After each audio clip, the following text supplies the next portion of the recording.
Hello, I'm Mike Gleason, and welcome as ESPN Classic presents the 1986 First Union 400. Two drivers expected to challenge for the checkered flag were Dale Earnhardt and Darrell Waltrip. Earnhardt had never won in North Wilkesboro, but took the Trans-South 500 the previous week.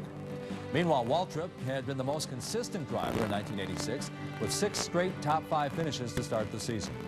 And sitting on the pole, none other than Richard Petty. It was the King's first pole since 1979. Throughout the race, we'll take a few pit stops for some classic NASCAR trivia and review 1986's biggest news stories and movies. At North Wilkesboro, anything can happen, and usually does. It's the 1986 First Union 400, only on ESPN Classic.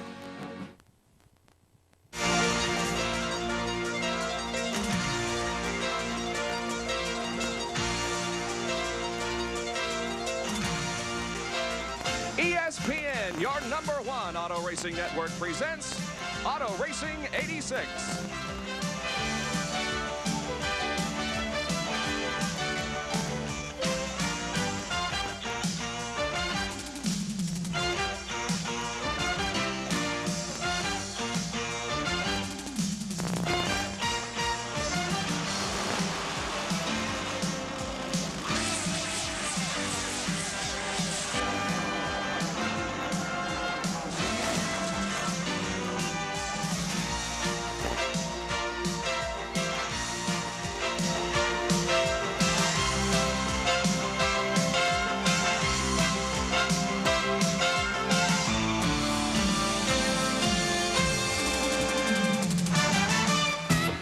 We welcome you to North Wilkesboro Speedway in North Carolina on a cloudy Sunday afternoon. The temperature is 73 degrees.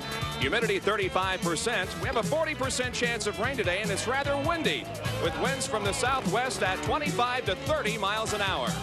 Good afternoon, everybody. I'm Bob Jenkins, and welcome to the First Union 400 Winston Cup race, the 7th for 1986.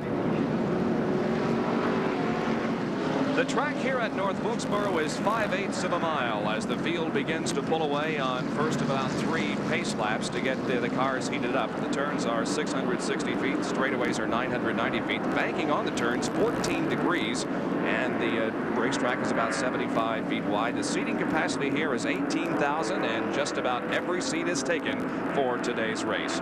Now a look at the starting lineup for the First Union 400. On the pole, qualifying at 112.419 in the Levi Garrett Chevrolet car number 5 from Chemung, New York, his 3rd straight pole position, Jeff Bodine. Outside of row number 1, from Randleman, North Carolina, in the STP Pontiac car 43, Richard Petty. In the 2nd row, the Folgers Coffee Chevrolet car 25, Tim Richmond from Ashland, Ohio. And on the outside of the 2nd row will be Terry Labonte from Corpus Christi, Texas, in the number 44 Piedmont Airlines Oldsmobile.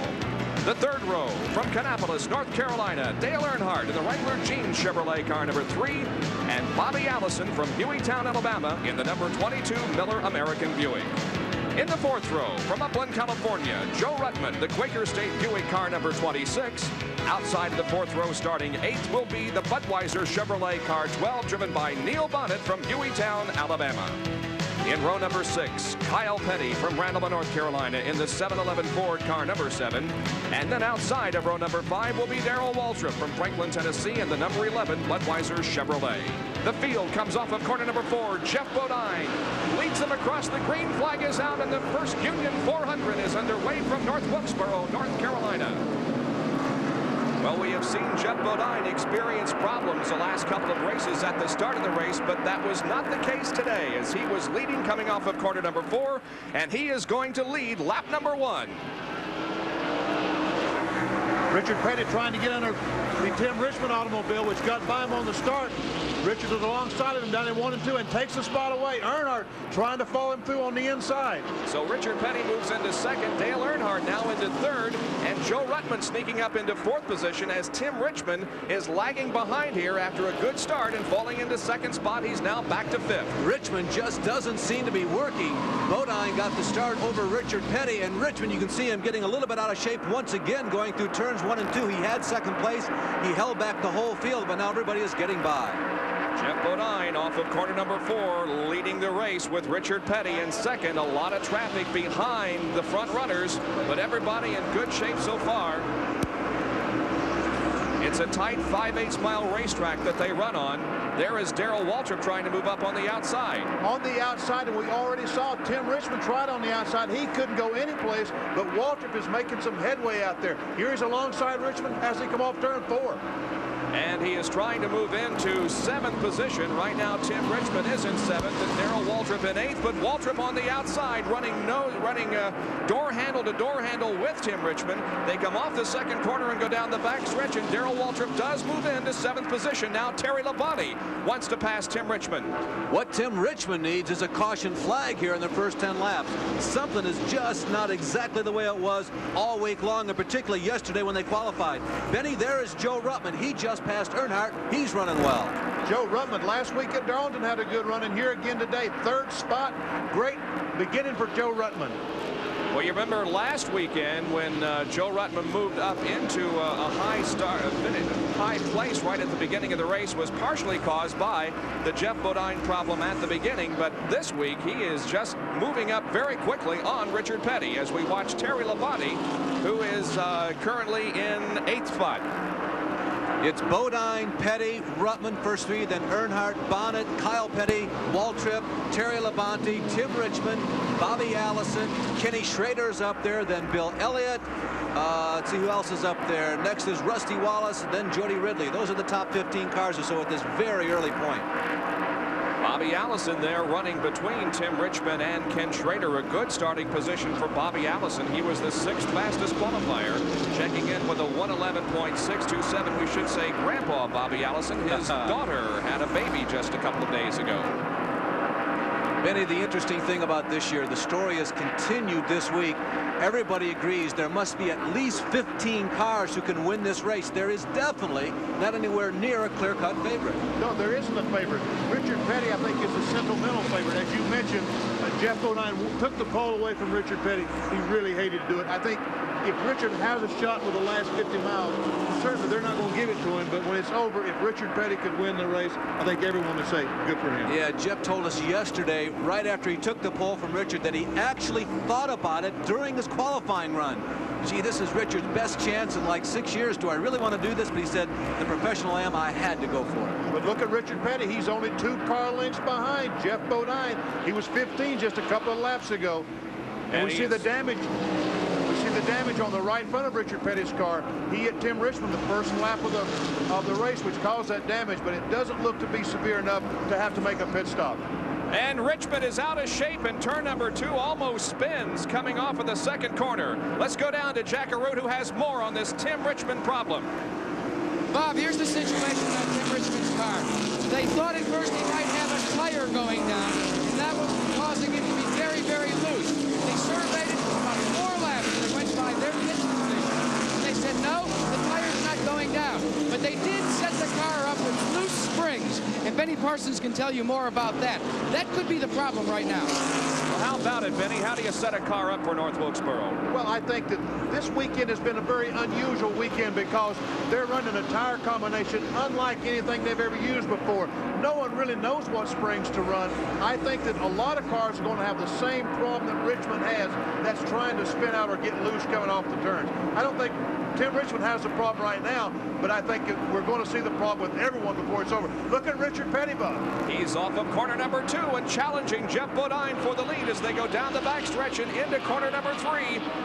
Richard Petty to the inside of Jeff Bodine, and they touch coming off of the 4th corner, and they cross the start-finish line side by side. I believe Bodine had the slight advantage on that lap, but let's see what Richard does now as they once again come off the 2nd corner. Petty pulls ahead of Bodine. Bob, I got to tell you that, Benny, I have not seen the NASCAR fans be this excited in a long, long time. This reminds me of being in Brazil when the home country people were cheering Ayrton Senna. The fans are going wild. You know, Bob mentioned at the top of the show, there's 18,000 seats here, and I think every one of them cheered when Richard Petty went by. I think you're right. A tremendous round of applause for the king, Richard Petty, who has been so good this weekend here at North Wilkesboro. He's leading Jeff Bodine now as we've completed 17 laps of this 400-lap race at North Wilkesboro. Another guy who's running into the top 10. I think we missed him on the rundown a few laps ago. Those of you who are from the Chesapeake, Virginia area wonder, hey, where's Ricky Rudd? Well, he's in there. Petty continues to lead. Bodine is second. And by the way, Joe Ruttman has closed up. Joe Ruttman is only a couple car lengths behind, but Rudd's also still competitive today. Richard Petty starting to wiggle just a little bit off turn 4, a sign that his car is getting loose. Not as perfect as it was the first couple of laps. There are your first three. Richard Petty leading Jeff Bodine in second position, and Joe Ruttman is in third. Fourth would be Neil Bonnet. In fifth place, Dale Earnhardt. Sixth is Darrell Waltrip. Seventh is Kyle Petty. Eighth, Terry Labonte. Ninth, Bobby Allison. And in 10th position is Ricky Rudd. Now the leaders already approaching some of the slower traffic down the backstretch. They move high and pass Rick Baldwin driving car number 64. Now they approach Jimmy Means in 52 and Willie T. Ribbs, who's driving that white car number 30. You know, as we watch Richard Petty, think about this, Benny.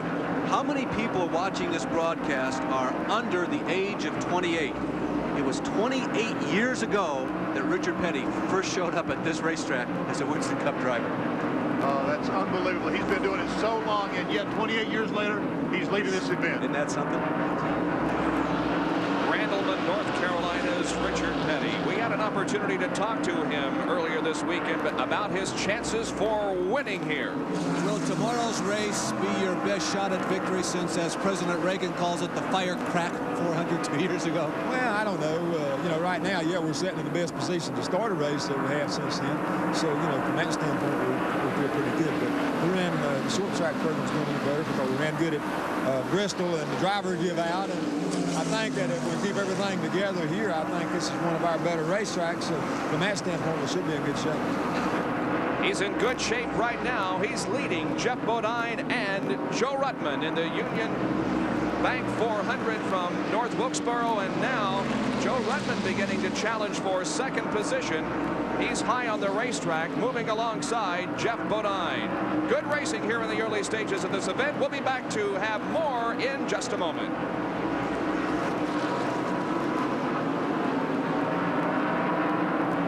1986 First Union 400 featuring a classic showdown between the likes of Dale Earnhardt, Ricky Rudd, and Darrell Waltrip, right here on ESPN Classic.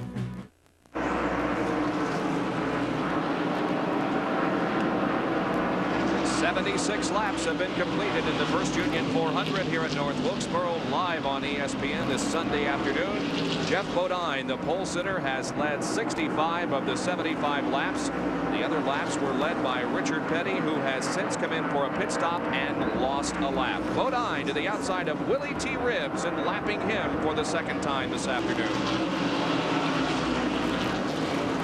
Well, here's that rundown that's very unofficial that we kind of alluded to as we look at Ricky Rudd there in the number 15 red and white painted car, identical to Darrell Waltrip. Bodine Chevy, Allison's Buick, Bonnet Chevrolet, Earnhardt Chevrolet, and the fifth place is Joe Ruttman, as two of the three Buicks that have entered the race here today run in the top five. Sixth unofficially is Waltrip. Seventh is the first Ford of Ricky Rudd. Eighth is Harry Gant. Ninth is Kyle Petty. 10th is Labonte, Bobby Hillin, and the third Buick is 11. So the only three Buicks that are here, they all three run in the top 11. Elliott is 12th, and Bouchard and Pontiac is 13th. Those are the only people that remain on the pace-setting lead lap. Caution flag is out on the racetrack. We look around and don't see a car that has spun, so we'll stand by to get the official word as to why this caution period has come out. But it comes out with 79 laps completed, and it's for debris on the racetrack, and it causes the leaders to head for pit road. Here comes Jeff Bodine, Bobby Allison, Neil Bonnet, Dale Earnhardt, Joe Ruttman, Darrell Waltrip, and others. Jack is at the Jeff Bodine pit. And the Levi Garrett crew goes to work on the outside, right side rubber being exchanged. They're taking on the first 11 gallons of Union 76 fuel. They drop the jack. Yes, they're going to make it a 4-tire change under caution. They come back around. They've dropped the lug wrench, and they did not finish the work on the right side. This is going to be costly for them. Thank goodness it's under caution. They finished that exchange on the right side. Now they're back on the left side, removing the tires. The final left rear tire goes on. The lug nuts being attached by the air with that wrench. Jeff just looking questionably ahead. to go. They drop it, and he's away. He was the last one out of the pits, Jack. The guy with the best pit stop was Kyle Petty. He was first out, followed by Dale Earnhardt and Bobby Allison, but Kyle Petty is coming in for a second time. Well, probably Kyle Petty only changed 2 tires on that pit stop. He needed to change 4 like all the rest of the leaders did. We saw the graphic on the screen that Jeff Bodine's pit stop was 40 seconds, and that's a real long time in Winston Cup racing. Normally, they do those stops in somewhere between 25 and 30 seconds. And yes, Kyle Petty is back in, and they're changing the left side for the Ford at this time. And the car right ahead of Kyle Petty's in the pit area, Ron Bouchard, the number 98 Valvoline Pontiac, was black flagged during this caution. I can't imagine what he was black flagged for because it was on green flag racing. Well, everybody is continuing to use this extra opportunity. There you see Willie T. Ribbs coming into the pits in the red roof ends.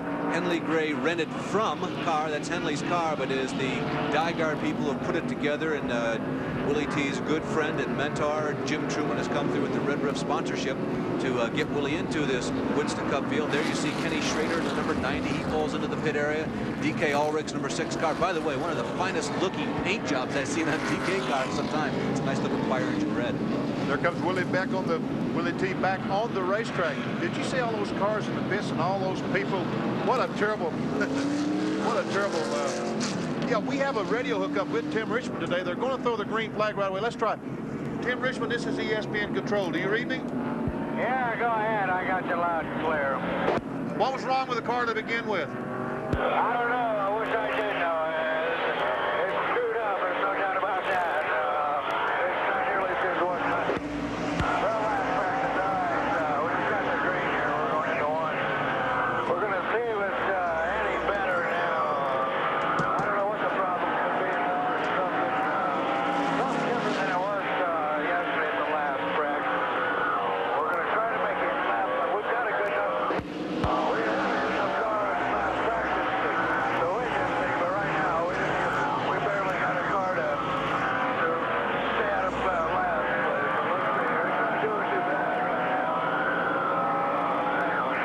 now. Now, Tim Richmond, disregarding the fact that the green has come out, he is continuing to talk with us and trying to explain the problem that he has experienced here in the early going of this race. Right now, he's behind Jeff Bodine, but that car still just does not appear to be handling all that well. I'm going to tell you guys a rare glimpse into the psyche of a race driver. Tim Richmond takes the green flag and keeps up his conversation with us, racing 2 and 3 abreast all the way around this racetrack, and trying to describe the action for all those of you at home watching. What an interesting moment. That was most impressive, I'll tell you that. I can't imagine him running a complete green flag lap while talking to us. As we can see, after the exchange of pit stops, Dale Earnhardt has the lead, and right behind him, Richard Petty, a lap down. And so is Rusty Wallace a lap down, who is third on the track. Running second in the race is the 4th car back. That's Darrell Waltrip. And those 2 cars, Richard Petty and Rusty Wallace, need to get by. And a car has spun and hit the wall up in turn number 4. That's the number 6 of Trevor Boyes from Calgary, Alberta. The car to the inside of the racetrack at the entrance to pit road. The yellow flag is not being displayed because that car is off of the racetrack. Well, another reason, Bob and Benny, is that where he is stopped, he is out of the way, and to throw the yellow flag and to entice everybody to come in would not be a safe moment because he is right in the way. The wrecker is moving out to get the car off pit road, and they still haven't thrown the caution flag. I'm kind of surprised at this, but the racing continues on. Green flag. And Dale Earnhardt continues to set the pace now as he is pulling away from the rest of the field, including Richard Petty, who's a lap down, and Darrell Waltrip, who's in second place. One little quick pit note. Ron Bouchard was at the very end of the lead lap as we're watching Waltrip and Allison battling up front. He was held in the pits during the last caution flag for a minor infraction. We do not know yet whether or not Bouchard has remained in the lead lap. What Bouchard did was he had been lapped, and he passed the leader. When the caution flag came out, Jeff Bodine slowed down. Ron Bouchard passed him, what NASCAR called under the caution flag. So they penalized him for doing that. So, yes, he is a lap down. We're watching 2, 3, 4, and 5 here. That's Darrell Waltrip at number 11, Bobby Allison in 22, Joe Ruttman in the green number 26, and then behind him is Ricky Rudd. They're fighting for position, and Ruttman goes inside of Bobby Allison in the 3rd turn and moves into 3rd. The way that Bobby Allison gave that spot away, I think Bobby his car is not handling as well, certainly as he'd like for it to right now, because he gave that spot away too easily to Joe Rutten, which means that he didn't want to get down and race with him because he's really not comfortable doing it. And now we're watching Ricky Rudd move up on the back bumper of Bobby Allison and challenge for position. 93 laps have been completed. We're almost at the 1/4 mark already. For the most part, all green racing except for a brief moment when there was debris on the racetrack. We'll be back in just a moment with more of this Winston Cup race. Get your thinking caps on for this edition of Classic Trivia. Which driver won the most Winston Cup races in 1986? Was it Jeff Bodine, Dale Earnhardt, Bill Elliott, or Tim Richmond?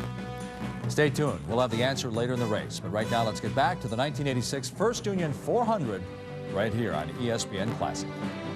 And at this race, it is Dale Earnhardt in command at the moment with 99 laps completed. Next time around, it'll be 104th of the race completed. Second place now belongs to Joe Ruttman. In third is Darrell Waltrip. Fourth, Bobby Allison. Fifth, Ricky Rudd. Sixth is Neil Bonnet. Seventh, Harry Gant. In eighth position is Jeff Bodine. And in ninth spot is Kyle Petty. A couple of notes of interest on that leaderboard. Bobby Hillin Jr. and Bill Elliott have been able to remain on the lead lap amidst all this confusion. There's so much talk about Bill being relatively weak on the short tracks. He has only had really one sterling performance in the last 2 or 3 years on a short track, but he has held on to that lead lap as well as Bobby Hillin Jr. So he's in 11th and 12th right now. Yeah, we do have 12 cars on the lead lap. I gave you the top 9. 10 belongs to Terry Labonte. In 11th is Bill Elliott, and 12th, Bobby Hillin Jr. There is Ricky Rudd in 5th position in that Motorcraft Ford. Bobby Allison, who is right directly in front of Ricky Rudd in the red and white car. There's 4 red and white cars right in a row. The 15 car is Ricky Rudd. The car of the 22 is Bobby Allison. 11 is Darrell Waltrip. Bobby Allison a few moments ago was drifting back, but I don't know what has happened right now. He seems to be maintaining his speed along with the rest of the cars. And that is Rusty Wallace that these guys are lapping. Wallace on the high side of the racetrack has already lost a lap because of a tire that went down. So he's running the higher groove, letting the faster cars to the inside. Ricky Rudd, and that red and white number 15 right there that Benny just told you about, has done well at this racetrack. This has been a good racetrack for the Bud Moore team. They finished 4th and 5th a year ago, this same combination. And Bud's cars have traditionally performed well here at North Wilkesboro. As a matter of fact, the last 2 Ford track wins here have been out of the racing stable of one Mr. Bud Moore. As a matter of fact, I talked to Bud Moore this morning in the restaurant. If you are avid fans have been watching the last couple of telecasts, you know that Bud Moore missed the last 2 races. He is back and feeling fine. He's had a bout with hepatitis. But right now, look at Harry again going by Neil Bonnet as he come off turn 2. And Tim Richmond coming right along with him. That's into 6th position for Harry Gant. Neil just out of the throttle here, and Tim Richmond has moved up alongside him. But remember, Tim is a lap down. You know, while all this is going on, it makes great television. But you know what? That blue and yellow car, he's done this several times this year already. He's out there in front dominating again. Of course, referring to Dale Earnhardt, who is the leader of the race, and there he is going into corner number 1, right behind Chet Phillip and to the inside of J.D. McDuffie. So Dale Earnhardt is once again in the lead, and we talked to him earlier this weekend. Well, everybody is real competitive, but our car's been consistently competitive about every racetrack we've been at. We're the leader in the Hard Charge Award, which is points for leading laps, and we've led the most laps so far this year. And I think to say that he has been competitive in every race this year would be somewhat of an understatement. Last week at Darlington, South Carolina, if you were with us, you saw I was on the speedway, but he led 335 or some number like that off 367 laps. Just totally drove away from everyone there. And again, at North Wilkesboro, he's doing the same thing. But I'll tell you, he's not dominating as much as we have seen this year, because Joe Ruttman in car number 26 is sneaking up on him as they now are on the main straightaway here. Joe is doing nicely and sneaking up on the rear end of Dale Earnhardt. Most everybody who is competitive has finally, over the last 2 or 3 years, by osmosis almost, won at least one Winston Cup race. Without a doubt, Joe Ruttman is the finest contemporary Winston Cup racer who has never won. Could this be his day? Sure could, the way he's coming right now. We can see there's the gap between he and Dale Earnhardt. That's Earnhardt in the yellow and blue machine, Joe Ruttman in the green machine, about a half a straightaway. And just a few laps ago, it was a complete straightaway. Yeah, it's 1.2 seconds, or it was last time around. We'll time it again this time to see if he has closed in even further. And it is just a little over 1 second interval between Dale Earnhardt and Joe Ruttman. If you are a regular watcher or follower of Grand National Racing, excuse me, Winston Cup Racing, this goes without saying, but just as a reminder, we got a long ways to go.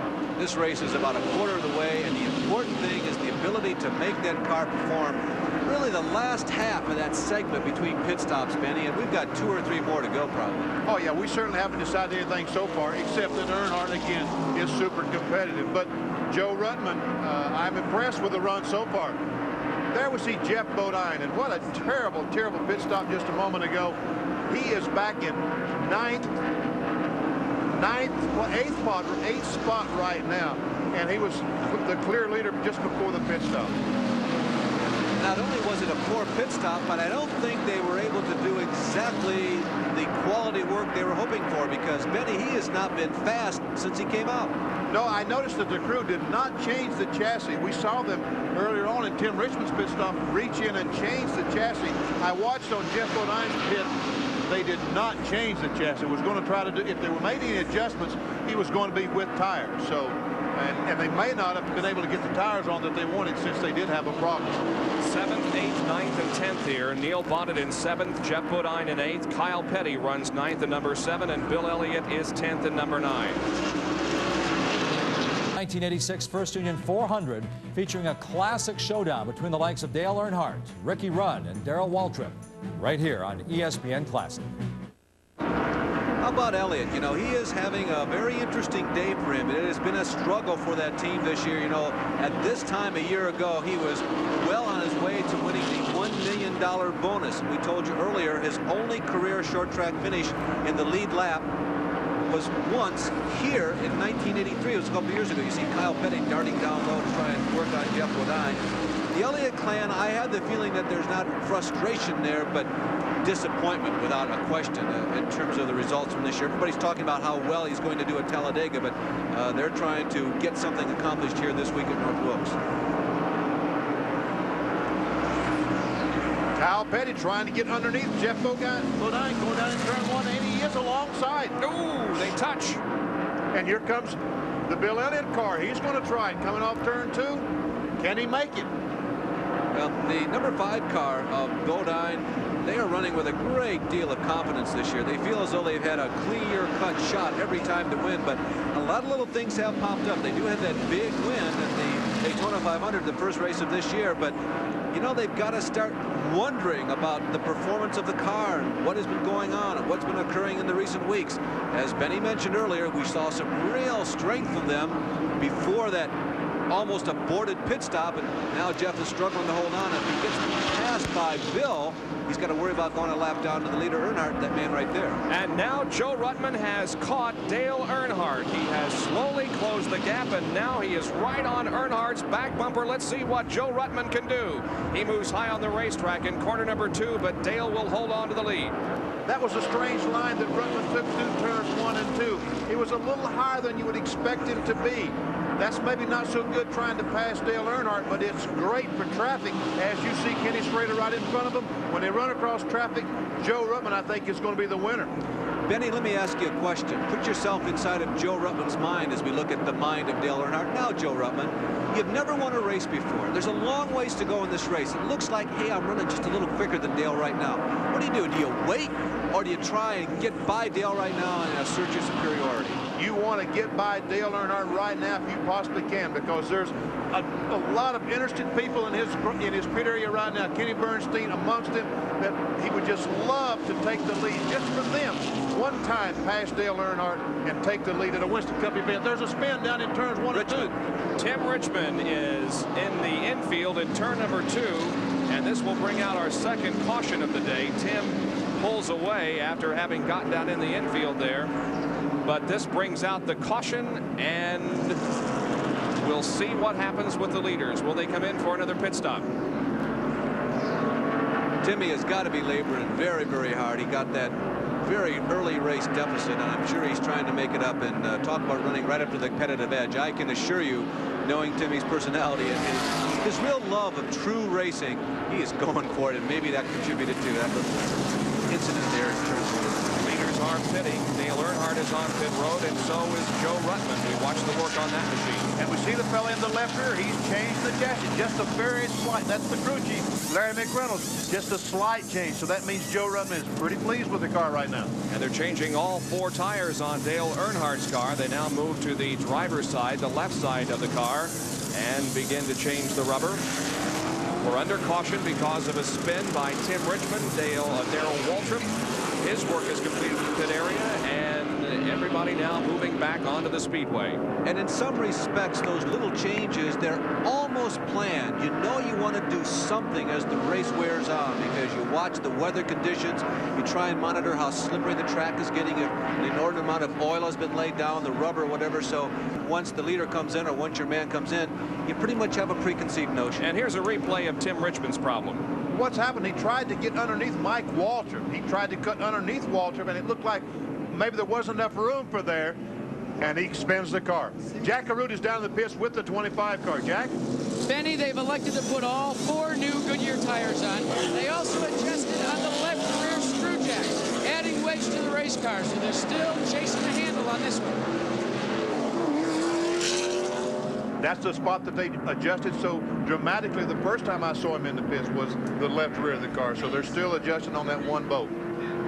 You know, Benny, so much has been written about Tim Richmond and his personality, which at best can easily be described as dynamic. But I really thought that when he stopped his car to congratulate his former crew chief, Barry Dotson, after his and Rusty Wallace's win at Bristol earlier this year, it revealed an awful kind and an awful interesting insight to one side of Tim Richmond's personality. I thought it was one of the warmest moments of this year so far in all of racing. Well, I think he is a pretty decent guy. Let's try to talk with Tim again here before the green comes out, Benny. Tim Richmond, this is Benny Parsons up at ESPN. What happened in the spin down there? Mike Waltrip, I think, got his eyes closed. We was trying to get by him, and he just cut down, and it was either spin it or take him and me out, so I spun it. No problem. We're just trying to hang on and finish this one now. Good luck, man. All right, the green comes back out now. As you can see, the baseball scores on our 28:58 update. Hockey for you tonight here on ESPN. And, of course, all the highlights from the world of sports on SportsCenter later this afternoon. As this race gets underway and we're monitoring all the scores, I'd like to make one comment about the fight last night after we watched the cars zip by.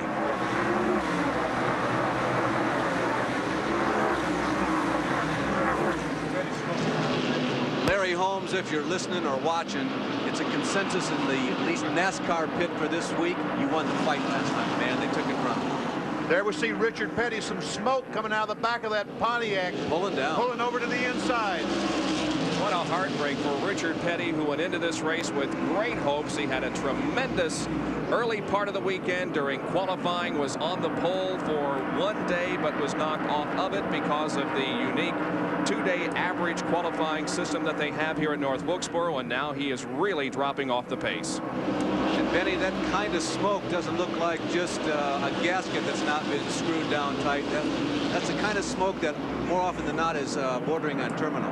Yes, that is the type of smoke that looks like it is a problem that's not going away, that he's going to have to quit for the day. There we see Dale Earnhardt in the 3 car driving away again. And second place now is Ricky Rudd. Third is Darrell Waltrip. And fourth is Joe Ruttman. Running in fifth place is Bobby Allison, then Harry Gant, Kyle Petty, Bill Elliott, and Neil Bonnet. Just as we saw the first round of pit stops, Jeff Bodine had a terrible pit stop, went from leading back to about 10th spot. And again, Joe Ruttman was running second right on Earnhardt's bumper, had a bad pit stop. He's back up. He's back into fourth spot. There's Richard Petty. And Benny, it's obvious, clearly evident from the sound of the motor, that they've got a serious problem internally. Maybe they've dropped the valve. The motor is still running, as you can hear, but it doesn't have the crisp click of a Petty Enterprises Pontiac. Richard staying in the car. A few misfires from the engine. He's consulting with Dale Inman and with George Colwell, and now they've stalled it. And yes, Richard is coming out of the car. We'll get a word with him here as quick as we can. So his next win will not come here at North Wilkesboro this afternoon. And a problem down in turn number 2 as a couple of cars are involved. Willie T. Ribbs is the stalled car on the inside of the racetrack in turn number 2. Also involved in the incident, we believe, would be Rick Baldwin in car number 64 and Buddy Arrington in 67. Ribbs, however, the only one that stopped down there. Now he begins to move away from the second turn and having a problem getting that car under control. The right rear tire is completely gone on the automobile, and he tried to take off, and there just wasn't a tire there. It's completely gone. He's on the rim of the car. Here's a replay, Benny. It looks like that he and the 64 car Rick Baldwin somehow got together. Baldwin, he spins. Baldwin comes down on the racetrack, and that's his Buddy Arrington also involved there. Buddy Arrington that runs into him. Tough break for Buddy because he was just a victim of circumstances. And so our third caution of the afternoon.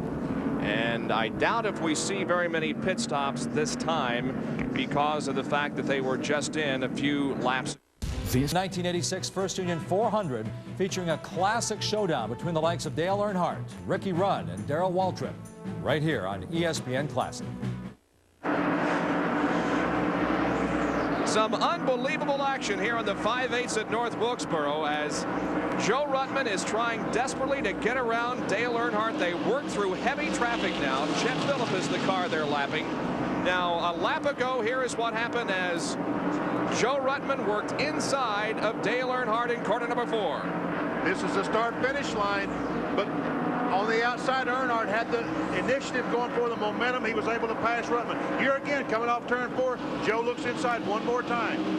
Update on the lap, 186 this time by 15 more laps, and we have an official race if the sky falls down. So Joe Ruttman has got to be watching that rear deck lid of Dale Earnhardt. He's also got to be watching the skies and the size of those raindrops in the front windshield. And he's also watching the rear view mirror because Tim Richmond is right behind him. And just that last time we saw the pass, the near pass going down in turn 1, Richmond dove under Joe Ruttman and they almost collided as they exited turn 2. Now remember, Tim Richmond is 2 laps down, so is not here challenging for the position, but he certainly is giving Joe Ruttman some problems. There is some traffic right in front of Earnhardt and Ruttman, and the report is there is rain on the racetrack. So Joe Ruttman, if he's going to get by, he's got to do it in the next lap. Oh, and Darrell Waltrip spinning in turn number 2. Waltrip losing it right in front of Ricky Rudd, with whom he was battling for position. And Waltrip will bring out the caution flag with 188 laps down. And Earnhardt wins the race to the flag. If it should start raining and we complete 200 laps, Dale Earnhardt is going to win the race. It might have just ended right there. We've got an outside chance that that move, that last turn, coming off of turn number 4, it might have been the difference. And here's a spin as Waltrip lost it right ahead of Ricky Rudd and Bobby Allison. I didn't see any contact. There may have been. I did not see any contact whatsoever between Rudd and the 11 car. Looks like Darrell just got in the corner and possibly the racetrack a little bit damp, lost control and spun around. Darrell did not lose a lap. He was able to get the car under control and continue on. He is in the lead lap. That is correct. However, Jeff Bodine, Neil Bonnet, and others are making scheduled pit stops once again.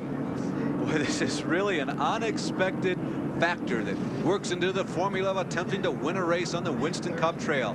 You know, if this were open wheel, particularly IndyCar or Formula One type racing, everybody ducks in the pits and you put on rain tires. But you don't do that, of course, in Winston Cup racing. The Winston Cup cars can go longer because of their extra weight than the open wheel cars under wet conditions. But how far can you go and still be safe? And of course, Larry has been on the Formula One circuit so far this year and will be back with another Formula One race next Sunday from Imola. We'll be right back at North Wilkesboro. Our classic trivia question. The question was, which driver won the most Winston Cup races in 1986? Jeff Bodine, Dale Earnhardt, Bill Elliott, or Tim Richmond? The answer, Tim Richmond, who won 7 races that year, 2 more than Dale Earnhardt. Now let's return to North Carolina and the 1986 First Union 400 right here on ESPN Classic. We are past the halfway mark. We will be in 2 more laps. In fact, this is lap number 198. So we'll have 2 more to go, and then we will have an official race halfway in this 400 lapper. I tell you what, Dale Earnhardt has never been more glad to see anything in his life than he is looking in his rearview mirror and seeing Tim Richmond, because that means that that fella can't beat him, but Joe Ruttman can. Vinny, let me ask you, you know, Harold Kinder is kind of like suggesting the move over flag to Richmond, and he's staying there. What is common courtesy in this situation? Richmond getting out of shape going into 1 and 2, but what is common courtesy? Stay there and try and get your lap back. You're down 2, not 1, or do you move over and let Joe go by? Well, I really think that with the skies the way they are, with the threat of rain, that he probably ought to move over and let Joe Ruttman try to win the race, because it is official race right now. They just have completed halfway. It's official. But if it shouldn't rain, Richmond needs to be in the right spot. It's his decision to make. He's making a decision to try to pass Dale Earnhardt. All right, let's go down to Jack Arute in the pit area. Jack, you're down in the elements there. We're up here in the air-conditioned booth. What is the weather like down there? Is the racetrack slick? Is it raining that hard? Yes, indeed, it is raining quite hard. As we watch the cars down here in turn number 1, they tend to fishtail a little bit. It's wet. It's not super wet, but it's right at the critical stage. It may be a marginal decision process right now, but if I was in charge of things, I'd put the yellow flag out. It was windy when we were shooting the open to the show. Is it still windy down there also? I couldn't hear you, Bob. Try again. Is it still very windy down there? Well, actually, the wind has died down a tad, but what's happened is the temperature has gone down as much as 15 degrees since we went on the air. And the water is wet. That's usually the way water is. Yep, it really is. Earnhardt, Richmond, and Joe Ruttman on your screen. Remember, though, that Tim Richmond there, the red car, is a lap down as we see the NBA scores this afternoon. And the rest of the sports news that we'll update you on SportsCenter a little bit later this afternoon. And, of course, we have tennis coming up right after this race. Well, with the caution flags that we've had, 12 cars have remained on the lead lap. We've documented the first 4 a couple of times. Allison is still up there running in the top 5. Bodine around 6th or 7th. Other cars in the lead lap remain Harry Gant, Neil Bonnet, Bill Elliott, Kyle Petty, Terry Labonte not being able to get any higher than 7th or 8th, and young Bobby Hillen Jr. Benny, he's doing it again. I think this young man has come on, has got a real future in this type of racing. He certainly does. I was talking to his owners, Mickey and Bill Stavola, Thursday night, and I tell you, they are very, very pleased with the progress that Bobby Hillen has made so far. And there we see Bobby Allison and Jeff Bodine. That's for 4th spot. Jeff Bodine back up to 4th spot. Jeff, of course, the pole sitter for this race, but has not led very many laps, really, is trying to work his way back up into the lead. He is now in 4th, and Bobby Allison runs 5th. I'll tell you something about Bodine. I got a lot of confidence in Gary Nelson. Maybe some of it's personal, but a lot of professional confidence, too, in Gary Nelson. Jeff looks like he's running a little quicker, Benny, than he has the last 25 or 30 green laps. He is moving up on Ricky Rudd. That's 3rd. He's not that far behind Earnhardt and Ruttman. I think he's suddenly becoming a part of this picture again. I think he is, too. As a matter of fact, I think he has found some of the handle that he has lost, because I don't know if he lost the handle as much as he did get behind all that traffic, and that bad pit stop that he had. The very first pit stop that he made was just terrible. And Ruttman has snuck around Richmond. So Joe Ruttman now has no longer a competitive front-running type car between himself and the leader, and the yellow flag is out. And it is going to come out because of rain. The racetrack has become, in the NASCAR officials' opinion, too slick to race on. 209 laps have been completed. We are past the halfway point. If we should get a rain out, it will be an official race. Dale Earnhardt is the leader. Joe Ruttman second. Ricky Rudd third. Jeff Bodine fourth. And Bobby Allison fifth. I know what you're saying. The question mark is who pits and who doesn't pit. Exactly. If you pit and the race should rain out, then you go all the way back to 12th. Or how many cars? 12 cars in the lead lap. You go all the way back to 12th. But if you decide to stay out there, the race does resume. They throw the green flag. You're sitting out there with worn out tires. Very reminiscent of the race that we televised in Richmond several years ago, in which everybody pitted. Dave Marcus stayed out, and he won the race. We'll be back with more at rainy North Wilkesboro in a moment. The 1986 First Union 400 featuring a classic showdown between the likes of Dale Earnhardt, Ricky Rudd, and Darrell Waltrip, right here on ESPN Classic. We are back at North Wilkesboro, where the rain continues to come down, but we understand we will go back to green in about 2 more laps. The leader is Dale Earnhardt. He had led 118 laps and had about a half-second lead over Joe Ruttman. An hour, 16 minutes, and 4 seconds, the time of the race to the halfway point, and there had been 4 leaders. The average speed, 97.627 miles an hour. There had been 4 caution periods for a total of 14 laps. 12 cars were on the lead lap, and a total of 28 cars were on the racetrack. And we understand that it is still sprinkling down in the pit area, but apparently the NASCAR officials have determined that the track is safe for high speeds, and so next time we'll get the green. Something very interesting this time, because Dale Earnhardt, Jeff Bodine, Neil Bonnet, Bobby Hill, and the first 4 cars on the lead lap chose not to pit. Not to pit on the caution flag. The first car on the racetrack that has new tires, Darrell Waltrip, car 11. Boy, they're doing a lot of bumping and shoving around up there, trying to get position. They're supposed to start 2 abreast. The cars in the lead lap on the outside. Here comes Earnhardt without having stopped. Green comes back out. The First Union 400 resumes here in North Wilkesboro. Some of the leaders have pitted, some have not. Dale Earnhardt has not. He's in the lead right now, being chased down the backstretch by Jeff Bodine. And here comes Neil Bonnet in car number 12 into 3rd. Now, just a note about the window. You probably can go 160 laps on this track under green flag conditions on a full load of fuel. 160 laps. We have 170 left to go. So it seems unlikely that everybody who just pitted can go the distance. But how far can Earnhardt go? He's gone about 100 laps since he stopped. Tight racing. Bodine just shoves Earnhardt out of the way, and Jeff Bodine comes into the lead. He takes the lead just before the caution flag for the rain. Jeff Bodine, as you said, one of the faster cars on the racetrack. Right now, he's beginning to assert that speed. That was an unbelievable pass that Jeff Bodine made going into the 3rd corner. This is what happened. Benny, you can explain it. Well, Jeff Bodine gets under Earnhardt in turn 3 and just move. We're going in turn 3. I'm sorry, this is down the back straightaway. They go into turn 3. Bodine just goes up because Earnhardt is my spot, and Dale has no choice but move over, let him go. And now he's beginning to stretch out the advantage on Dale Earnhardt. He's opened up quite a bit of a lead here. Meanwhile, Earnhardt back in 2nd is being challenged by Neil Bonnet, who's right on Earnhardt's tail, and sneaking up on the top 3, Darrell Waltrip, the other Junior Johnson car. Well, this is a brief rundown. Earnhardt stopped at lap 125. We're now at lap 234. So that was 110 laps ago or so that he stopped, so he can go a little ways yet, but certainly not the distance. Bodine stopped at lap 189. Remember, again, we're at lap 234, as did Bonnet at lap 189. Of the 3 cars that we're seeing on the screen right now, Darrell Waltrip, as I mentioned, the only car with 4 fresh tires, and it ought to give Darrell a tremendous advantage. Right now, he doesn't seem to be utilizing the advantage, but he ought to have one. Boy, Bodine is really taken off, guys. I'll tell you, Bodine has a football field already, the proverbial football field, over Earnhardt, Bonnet, and Waltrip. And Bonnet and Waltrip look like they're trying to get by Dale. Yeah, Neil looked to the inside there down the backstretch. Now it looks like he may have moved up and bumped Dale very briefly. In corner number 3, they come down the straightaway and continue to run in the same order. There is the interval between Jeff Bodine, the leader, and 2nd, 3rd, and 4th position. It is a healthy lead that Bodine has opened up here since we went back to green.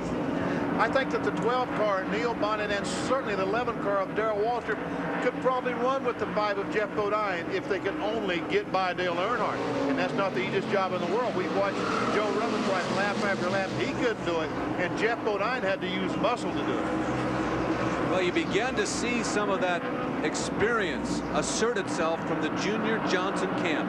Look who's up near the front. Now here's Joe Ruttman. Joe Ruttman is trying to struggle to get through the field. He's about in 7th position right now, being very careful and cautious to work his way through. He's passed about 10 cars, 2 or 3 of them on the same lap. Ruttman's running quicker seemingly than everybody around him, but he hasn't been able to move up to the front to get into the top 5 to challenge. He's actually 8th, Larry, and working on Harry Gant, who is running in 7th position. As behind Gant and Ruttman, we have some action involving Bobby Allison and Ricky Rudd and Bobby Hillin Jr. and others. They go in there 3 wide. And there's Kyle Petty in number 7, Tim Richmond in number 25.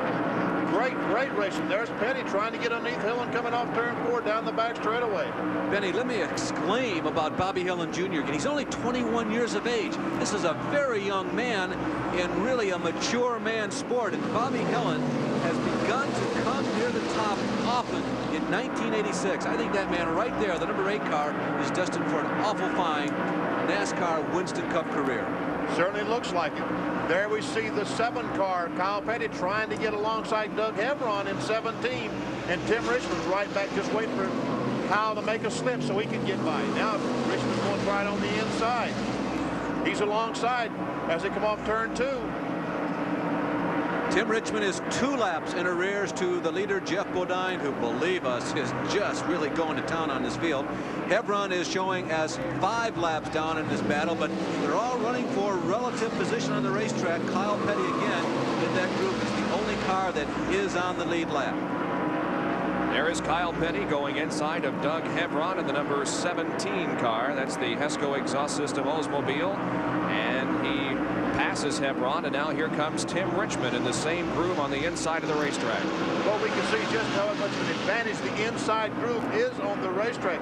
Hevron was able to stay in front of those 2 cars until they got on the bottom of the racetrack, and they just simply drove right by. Kyle Petty in 12th position. By the way, talking about that number 17 car, we've seen last year's pole setter at Indianapolis, Pancho Carter, surface in this type of racing. He will be in that 17 car at the next Super Speedway race. He's been running the 64 car. He will move over to Roger Hamby's 17 car, at least temporarily. While Jeff Bodine leads, here is 2nd place Dale Earnhardt, 3rd place Neil Bonnet, and 4th Darrell Waltrip. Earnhardt putting a car length or 2 on Neil Bonnet. Looks like Bonnet is losing just a little bit of the handle right now. Earnhardt able to put a couple of car lengths on him. And I hear that from the reports around the racetrack, the rain is starting again. Darrell Waltrip, with those fresh tires, he just can't get by. NASCAR, of course, has a very tight handle on the situation regarding whether they have their own radar. And their report is that we do have a front moving in, and ahead of the front are these scattered showers that could plague us all afternoon long. But if they don't amount to any more than the first one did, I don't think it's going to cause our race to end prematurely. That one shower we did have did wet the track, and we ran under caution for a while, but now we're back to green, and we hope, of course, we don't have any more rain, but if we do have rain, let's hope it's just these scattered light showers. We'll be back with more of the First Union 400. You're watching the 1986 First Union 400, featuring a classic showdown between the likes of Dale Earnhardt, Ricky Rudd, and Darrell Waltrip, right here on ESPN Classic. Here at North Wilkesboro, we are under caution again because of a spin in turn number 2 involving Willie T. Ribbs. Now, the most important thing that has come out of this little spin over in turn number 2 is that Neil Bonnet in car number 12, who is running there right behind the leader of the race, Ricky Rudd, has lost a lap. Jack Arute can perhaps update us on what happened. Well, here's the confusion. Benny, Bob, Larry, I was down here at the end of pit road, could not see the pit stop, heard you people alluding to it, but when the number 12 car pulled back out on the racetrack, he had the green go sign. So they didn't hold him to keep him down that lap. So I'm going to check on that, but what I wanted to do was fill you in on the strategies down here with the leaders. Earnhardt gave took on 4 new tires and fuel. He can now go the distance. He doesn't need to stop again. Likewise for Tim Richmond. Likewise for Jeff Bodine, who also came in. Further up the back of the pack, the 26 car, Joe Ruttman, also came in to put on new shoes. So it looks like we're going to have one whale of a finish if Mother Nature will just cooperate.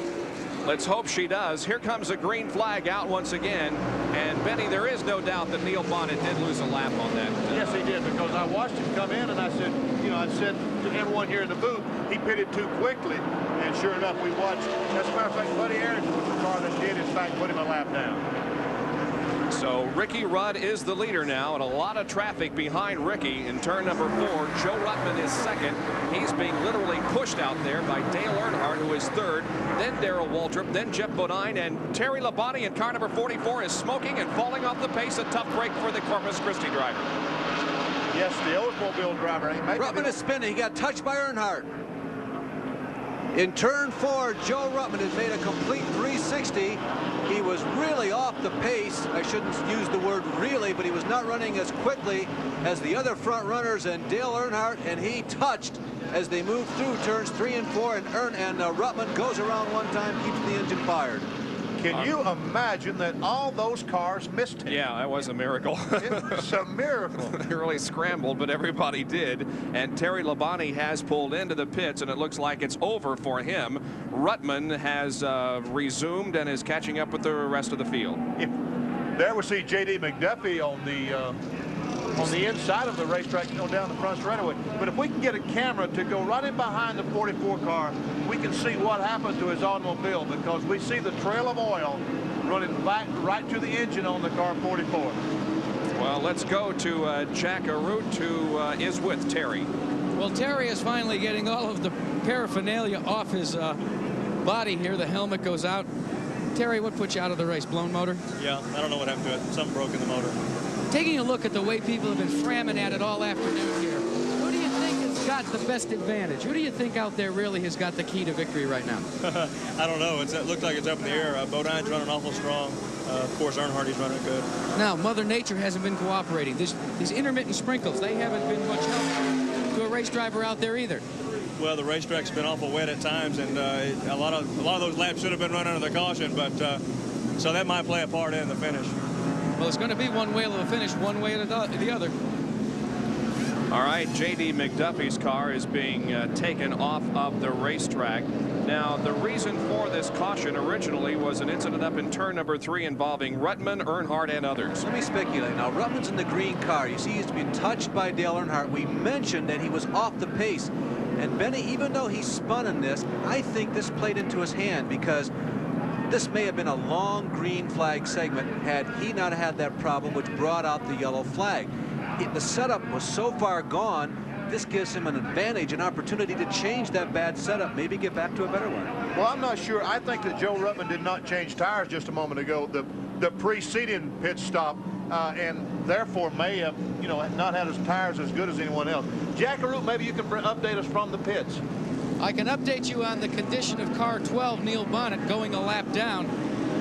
Tim Brewer is here with me. Tim, what was the situation? How did you lose that lap? Caution flag came out, Jackie. We anticipated everybody else coming down pit road. You know, I told Bonnet to pit.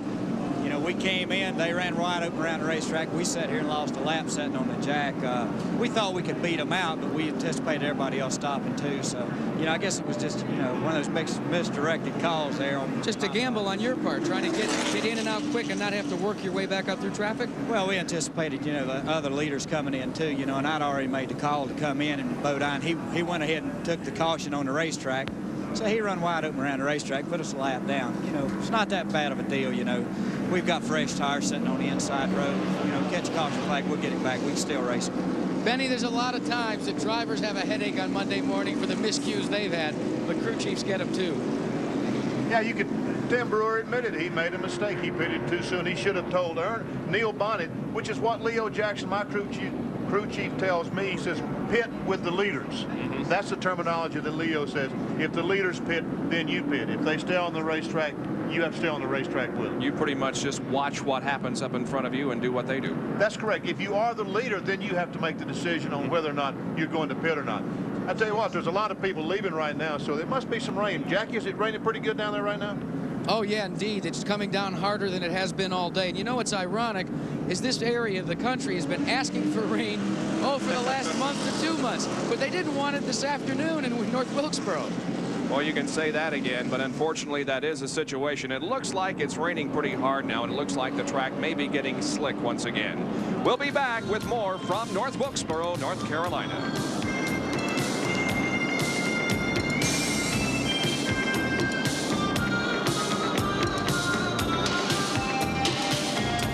Time for a quick pit stop as we head down memory lane. Here's a sample of some of 1986's top news stories. The space shuttle Challenger exploded 90 seconds after liftoff, killing its crew of 7 astronauts. On a happier note, Jack Nicklaus won his 6th Masters title at the age of 46. He became the oldest golfer to win the green jacket. And Mike Tyson defeated Trevor Burbick to win the WBC heavyweight title at the age of 20, making him the youngest heavyweight champion ever. Still ahead, the year in movies. The 1986 First Union 400 now continues.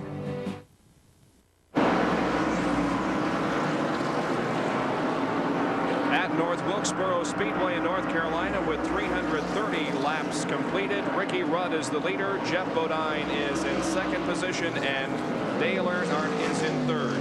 4th now belongs to Bobby Allison, and 5th is Joe Ruttman. 9 cars are on the lead lap, and there are the first 3, and there is the Allison and Ruttman battle that's going on, and they are putting a lap on Alan Kulwicki, who is certainly very much in contention to be Rookie of the Year in 1986. The young man has been very impressive so far, Bob. This is the only car that Alan Kulwicki has. He had this same car at Bristol. He had it at Darlington last week, and here he is at Wilkesboro, and he was the fastest qualified Ford here. Qualified about 11th, beat Ricky Rudd, beat Bill Elliott. And he has been the highest finishing rookie in every race that he has finished, and he's really going about this NASCAR project, I think, the way that the people down here in the South are going to pay a lot of attention to him. He's doing what he has to do. He's got one car. He does a lot of the mechanical work himself. He's very solid both on and off the racetrack. He's working very hard, and he's getting results. It looks like, Benny, also that Alan Kulwicki may be here to stay. Yes, it has. He picked up some sponsorship from Quincy's, which is a southeastern steak chain, steakhouse chain. It's very possible he could be here to stay. Joe Ruttman is letting it all hang out in his attempt to pass Bobby Allison. Ruttman's rear end getting out just a little bit in corner number 2, and Joe has been working on Bobby now for the last several laps, as Earnhardt is now right on the back bumper of Jeff Bodine, as those 2 drivers go at it for 2nd, while the lead continues to be held by Rudd. I think that Jeff Bodine the past few laps has looked in the rearview mirror as much as he has, because he's looked up, he saw Earnhardt coming. I think he's trying to keep Earnhardt behind, and they're letting Ricky Rudd just slowly drive away. Benny, they really are. You know, those 2 guys, the 5 car and the 3 car, they certainly expected to be among the front runners and probably in the position that they are, fighting for the lead. I don't think they predicted it, even in their own mind, that Rudd would be the one they would both be chasing. I really don't think so. The problem Ricky Rudd has is I don't know if he can go all the way without stopping for fuel. He has been now 105 or 10 laps. He has 60 laps to go. I'm not sure Ricky Rudd can go all the way. We'll have to wait and find out. Bud Morris told Jackie Arute they think they can, but I'm not sure they can. A caution flag might make the difference. Obviously, you don't burn up as much gasoline under a caution flag condition as you do green flag. So a caution flag might just be the margin. It might save them. Well, if they have a caution flag, certainly Rudd and all the rest of the cars will go in, and Ricky will put some fuel in the car. And we have Neil Bonnet and Doug Hebron bumping down in corner number 2, but no problem as the green stays out. You know, one thing we haven't talked about is the point standings. Darrell Waltrip is the points leader with 1,000. Dale Earnhardt in 2nd, and Earnhardt can certainly pick up some ground here toward the Winston Cup Championship, or at least toward the $150,000 that'll be offered at the halfway point of the season in Winston Cup points. And Darrell Waltrip needs to get going, because Kenny Martin can probably tell us, but I don't think Darrell Waltrip has had a finish out of the top 5 this year. He hasn't, and right now he's in 6th spot.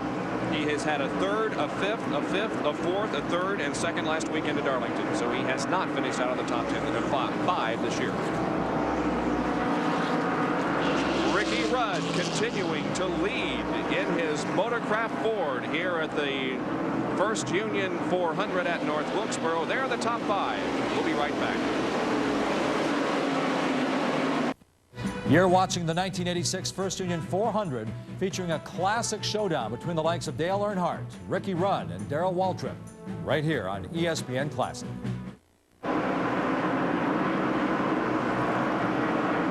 Winston Cup racing on this Sunday afternoon from North Wilkesboro. Ricky Rudd in car number 15 is the leader.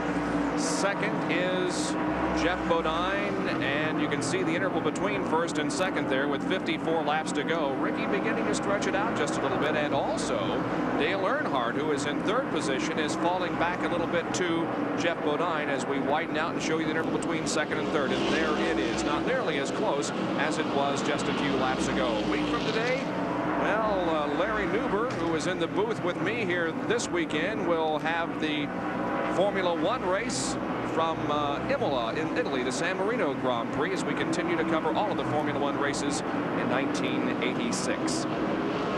Ricky Rudd, who has never won here at North Wilkesboro, although he is 11th on the all-time money winners list at this racetrack, has had 2 crashes so far in the 1986 season, so he would really like to redeem for that. But he finished second at Bristol 2 races ago, and as we told you earlier in the broadcast, I think we're looking as much as at the expertise of Ricky on a short track as we are his car owner and team manager and chief mechanic, cook and bottle washer, Bud Moore, who's been around a long time and been racing as a race driver, as a team owner, as a chief mechanic.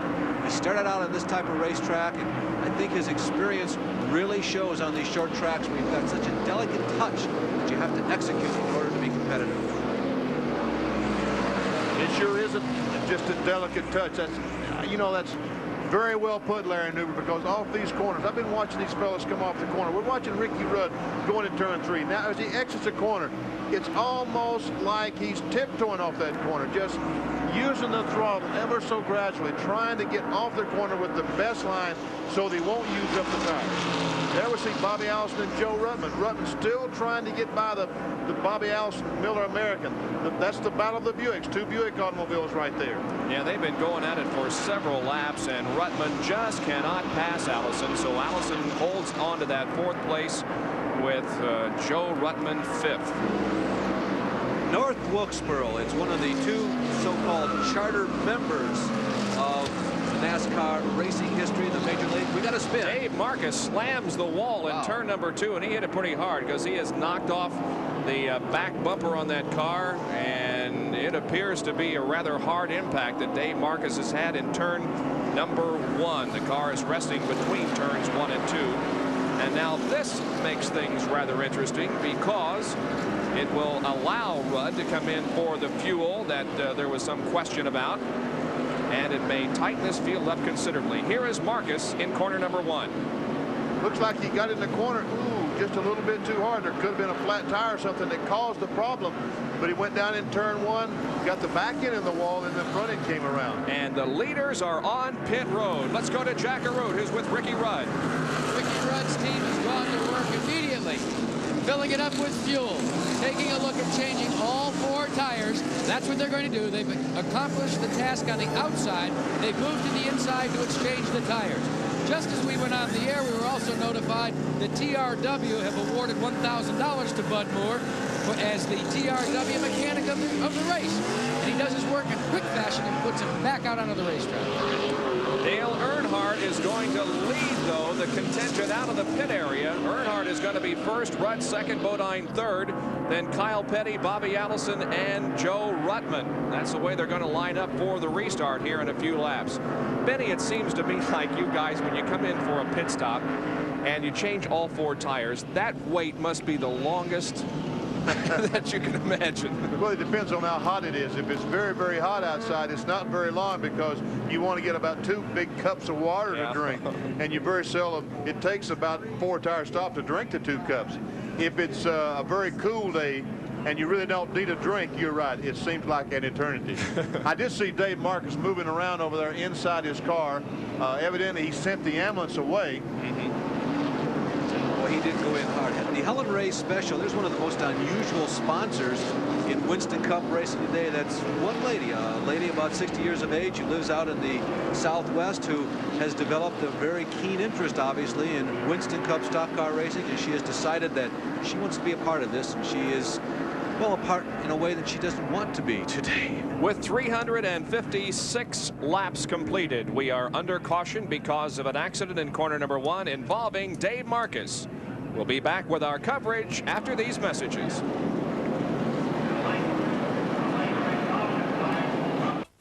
Here were some of the box office smashes in 1986. The highest grossing movie that year was Top Gun, starring Tom Cruise and Kelly McGillis. Paul Hogan became an international star in Crocodile Dundee. William Shatner boldly went to where no one had gone before in Star Trek IV, Voyage Home. And the Academy Award for Best Picture went to Platoon. Let's return to the blockbuster conclusion to the 1986 First Union 400 right here on ESPN Classic. Some 26,500 fans on hand here at North Wilkesboro for the First Union 400, stop number 7 on the Winston Cup Trail for this year. The situation is we are under yellow because of an accident involving this car and driver Dave Marcus. He's okay, and the car is on the hook being brought back into the pit area. The leader is going to be Dale Earnhardt when we resume racing, with Ricky Rudd in second, Jeff Bodine third, then Bobby Allison and Joe Ruttman. The attrition here has not been all that great today. Only 6 cars have officially dropped out of competition, namely Trevor Boyes, Richard Petty, Terry Labonte, J.D. McDuffie, Dave Marcus, and the number 23 car of Michael Waltrip. Those 6 cars, the only ones to drop out, 24 of the original 30 still running. And they're lining up for a restart. Bob, in addition to the 5 guys that you just mentioned, 4 others remain on the lead lap in order: Darrell Waltrip, Kyle Petty, Harry Gant, and Bill Elliott. 1 lap down, Bobby Hillin Jr., Neil Bonnet, Rusty Wallace. 2 laps down, Tim Richmond. They comprise the top 13. In no particular order, the other cars still on the racetrack: Kenny Schrader and Judy Dunleavy's number 90, Willie T. Ribbs, Doug Heverin, Jody Ridley, Morgan Shepherd. Remember, he's in James Hilton's car this week. Jimmy Means, Ron Bouchard, Buddy Arrington, Alan Kowicki. Looks like he's going to be the top finishing rookie again. Tim Richmond moving alongside Dale Earnhardt for the restart of this race. Tim has been unable to make up the laps that he lost very early in this contest, and so the green comes out once again. We go back to racing on lap number 360. We've got 40 to go. Everybody with a full load of fuel and hopefully the tires they want to end the race on.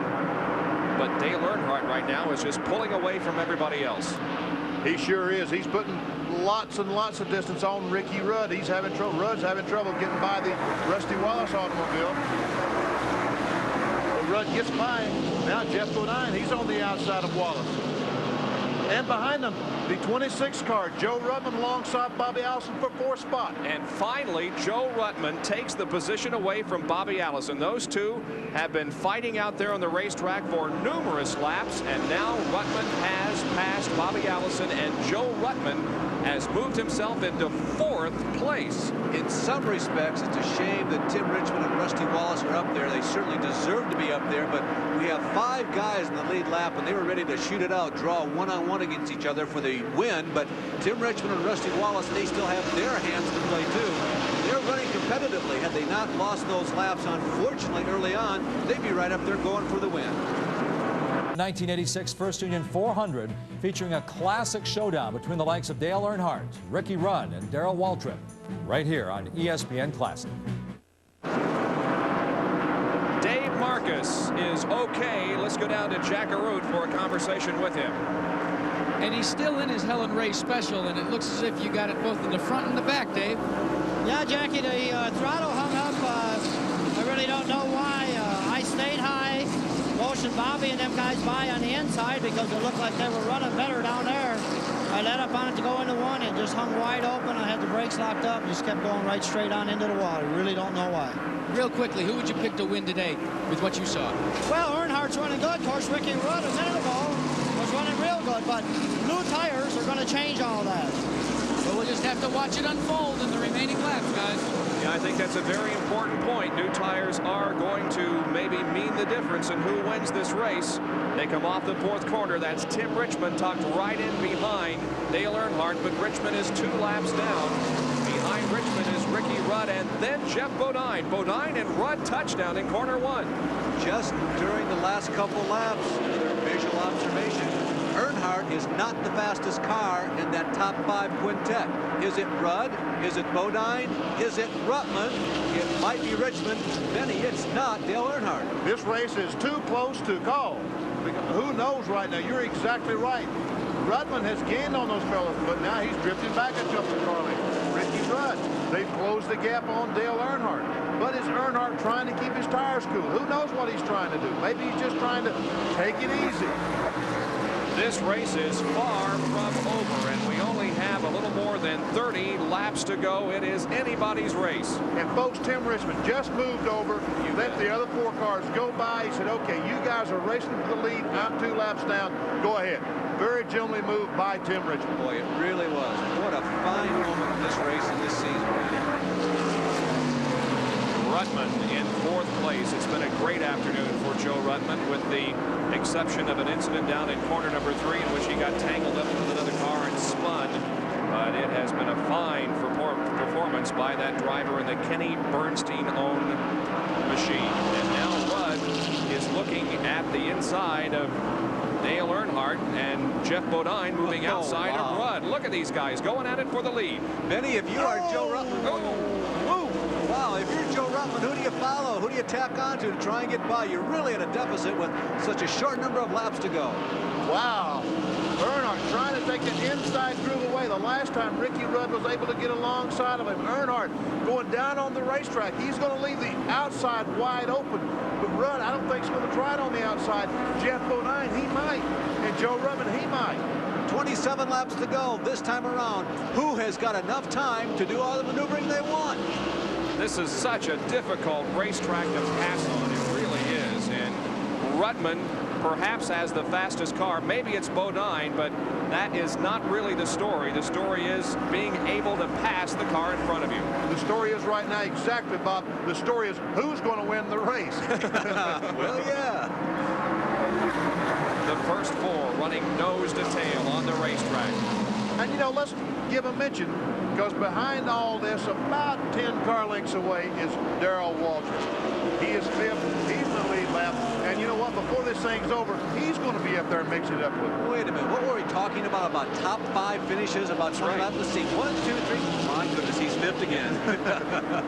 That's exactly right. Darrell has moved up into the top 5, and look at Ruttman go outside of Jeff Bodine in corner 2. No luck there, though.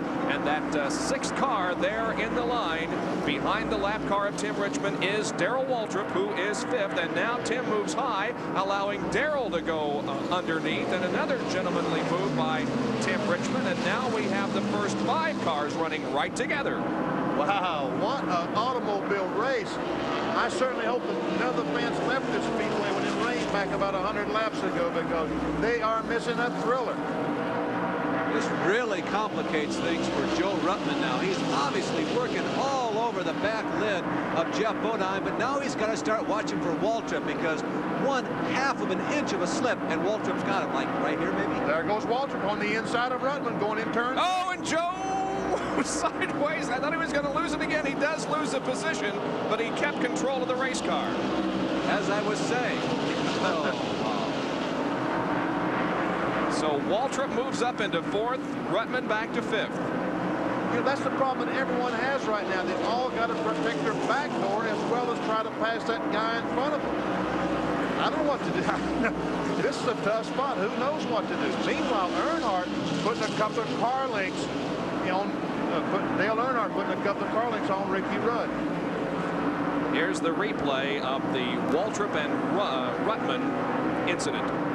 Darrell just touched the left rear of the Ruttman car enough that it got Joe a little bit sideways. He had to go up the hill. He did do a good job saving the car, but meanwhile, Darrell Waltrip got by him. Well, we've got a situation here where it certainly does not look like that Earnhardt is the best on the track right now, but because there's so much going on and so much at stake, it may award him the win. We're coming up on slower traffic. They are going to approach them in 2 or maybe 3 laps. This might be the difference. All right, before we get to the lap traffic, let's make predictions. Larry, who's going to win the race? Dale Earnhardt. Benny. Dale Earnhardt. Jackaroon in the pit area. Who's going to win this race, in your opinion? Boy, that would be a tough call right now. I All right, good. I'm going to pick Dale Earnhardt to hold on here. They are approaching some slower cars now. The first they'll try to pass is Rick Baldwin in car number 64. And that should be this lap. The top 5 running right together. Go back and mention again that everybody has won a race except the 5th running Joe Ruttman. So sentimentally, you really have to lean in Joe's favor, but it's beginning to look pretty bleak for him, running in 5th with inside of 20 laps to go. But look at Rudd beginning to show some muscle now. Right on the back bumper of Dale Earnhardt. Let's see what happens as they work the traffic now down the backstretch. Buddy Arrington is the car they're lapping. You know, this thing is getting more confusing every lap that they run, because I thought just a moment ago that Earnhardt was pulling away from Rudd, but now no way. Rudd right on his back bumper. Yep.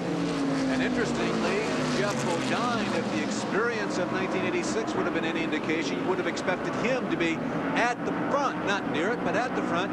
But Rudd and Earnhardt are definitely burying him right now. He looks like he's out of it. He's holding back Waltrip and Joe Ruttman.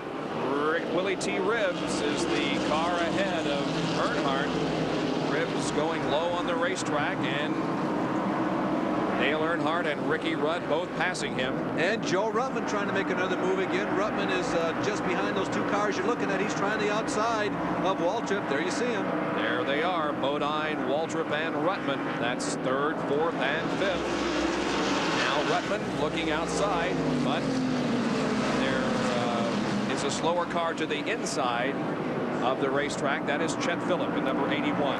Bodine is winning this race for either Earnhardt or Rudd. Bodine's holding everybody up. It looks that way because Jeff Bodine, the pole sitter, had the fastest car several times today during the race. Right now, does not seem that his car can keep up with the 3 and the 15 of Rudd. There we see Jeff Bodine, Darrell Waltrip right on his rear bumper, and Joe Ruttman right on his back bumper. It's perhaps the last time we'll get an opportunity to mention it, but I think Willie T. has run a very nice race here today. He's kept out of the way of the leaders. He has spun a couple of times, but that's something that comes with experience, and Willie T., I'm sure, is going to be back in Winston Cup racing. Hey, Benny, we saw how much promise Rusty Wallace had when he came into this league. It would take him like 91 races before he finally won. It doesn't happen first month you arrive. It doesn't happen overnight, that's for doggone sure. Willie T. Ribbs has won in other sanctions, in other groups of racing. I'm sure he'll win here. There he is, Willie T. Ribbs from San Jose, California, started 29th in today's grid and is still on the racetrack in competition. And there is the interval between 1st and 2nd. Bobby Hillin is being lapped once again. Now Rudd goes inside, but no room there, and he has to stay back into 2nd position. 10 laps to go. And 10 laps on this track, it's like going down to the end of the street. It happens real quick, even though it takes 21 seconds to go around and you skate at this condition on the racetrack this late in the race. It goes by quickly, doesn't it? It sure does. But it's not going to go by quickly for Dale Earnhardt because he still has Rudd in the rearview mirror. And I think that clear racetrack, that Earnhardt could keep Rudd by. But always that problem of passing cars, the traffic situation that they run across. And which way does he choose, the inside or the outside? How can he keep Rudd behind him? That's all the things that's going through Dale Earnhardt's mind right now. The next 10 laps is going to be a long, long time. Bodine, Walter, Ruttman, 3rd, 4th, 5th. They continue to run in that order. Joe Ruttman going high of Darrell Waltrip, and we have the report once again that sprinkles are beginning to be felt in the pit area. Should Dale Earnhardt win today's race, it will end 2 streaks. It will end the 11th different winner in 11 races over 2 seasons, and it will also be our first repeat winner of 1986. Because Dale Earnhardt won last week in Darlington, South Carolina. Dale Earnhardt, there is so much riding on the next month or so for Dale Earnhardt. He asserted himself last week. I think he silenced a lot of the complaints and criticism from episodes earlier this year when he won so smashing last week. But there have to be a lot of journalists who are watching this one carefully. How will he handle the situation with Ricky Rudd should Ricky get alongside? Ricky's a pretty big favorite down here. So is Dale. So there are going to be a lot of feelings on both sides. 5 laps to go. 5 to go. The problem is Dale Earnhardt, I don't think he's going to let Ricky Rudd get alongside of him unless he does it on the outside. He'll give Ricky the outside of the racetrack, and I don't think Ricky can do anything with it out there. But he's got 4 laps to find out, and we'll find out. Once again, we watch this battle for third, fourth position. Now we're back up front to the leaders. And there is the interval between second and third position. So it's basically a two-car race, and it's going to come down to that, to the checkered flag. Will it be Dale Earnhardt, or will it be Ricky Rudd, Chevy or Ford? If they were qualifying, Ricky Rudd is faster. This is not qualifying. Now we have just 3 laps to go. They're down the backstretch. It's Earnhardt still leading. 4 or 5 car lengths now on Ricky Rudd. Dale keeps it right on.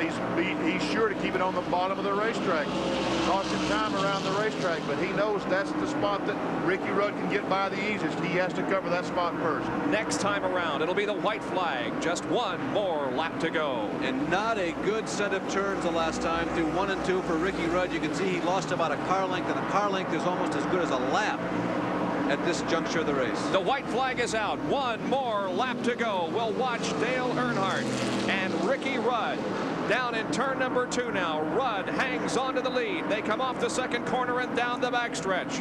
Earnhardt lengthens his lead to about 5 car lengths. They're in turn 3. Now turn 4 off the corner. Dale Earnhardt wins the First Union 400. Rudd finishes second. Here comes Bodine in third, then Waltrip, and then Joe Ruttman.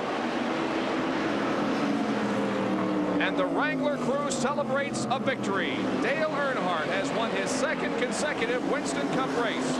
Last weekend at Darlington on the High Bank Super Speedway, and now on the short track here at North Wilkesboro. That last caution flag really set up the opportunity for drama, guys, but Dale Earnhardt made it anticlimactic, didn't he? He sure did. Earnhardt has just, as I mentioned at the very beginning of the show, the most dominant car by far on the Winston Cup circuit this year. Proves again today. These fellas have got some work cut out for them if they're going to beat that Wrangler machine in 1986. You are absolutely right. Now, Dale went into this race in 2nd position in the Winston Cup points, about 48 behind Darrell Waltrip. But that gap is going to narrow because of Earnhardt's win here at North Wilkesboro. We go to Jackaroot with the winner of the First Union 400, Dale Earnhardt. And it looks, Dale Earnhardt, like you don't ever want to give up victory lane. A win in Darlington and now a win in North Wilkesboro. Congratulations. Thank you, Jackie. And it's a nice place to be, you know. Good Lord let us get by without rain today and a safe race. And, you know, the car did pretty good all day. We had real good pit stops. The guys were just super in the pits. And, you know, it's just a great day for us. I'd like to apologize to Joe Ruttman and the Quaker State crew because I jumped up under him in the traffic over there. A car just went under him, and I stuck my nose in, and he came down, and we clipped him, and we both just about spun out. He did, but, you know, that was more or less my fault. I should have probably waited a little more, but a car just passed him, and I thought I could get in there with him, too. But, you know, I just run out of room there. So, you know, sorry to Joe. I think they come back and finish 4th, didn't they? When you take a look in your rearview mirror near the end of the race and you kept seeing Ricky Rudd just stalking you, looking for a miscue, were you concerned at all? Well, I was, because he's running so strong before that last pit stop. But we got a good combination on the tires, and I could, you know, keep the car down and run a low groove. And, you know, Rick and I had the best cars. You know, he's run good all year long. They've had some trouble, and I was glad to see them finish good. But I was worried about him. I didn't know whether I had enough to beat him or not. I had to wait to the last. Well, gentlemen, they say cream rises to the top, and that seems to be the case here today in Victory Lane in North Wilkesboro. Our congratulations from the booth to Dale Earnhardt, winner of our race here today. And the top 10 finishers show that in 2nd position was Ricky Rudd, finishing 3rd Jeff Bodine, 4th was Darrell Waltrip, and 5th Joe Ruttman. 6 through 10 finishing in 6th position was Bobby Allison, then Harry Gant 7th, Kyle Petty 8th, Bill Elliott 9th, and Rusty Wallace finished in 10th place. It was Earnhardt's first victory on the North Wilkesboro Speedway and his 2nd straight victory overall. The Intimidator would go on to win the Winston Cup Championship by 288 points over Darrell Waltrip that year. That wraps up our presentation of the 1986 First Union 400. For more information on specific ESPN Classic programming and specials, log on to ESPN.com, keyword Classic. For ESPN Classic, I'm Mike Gleason.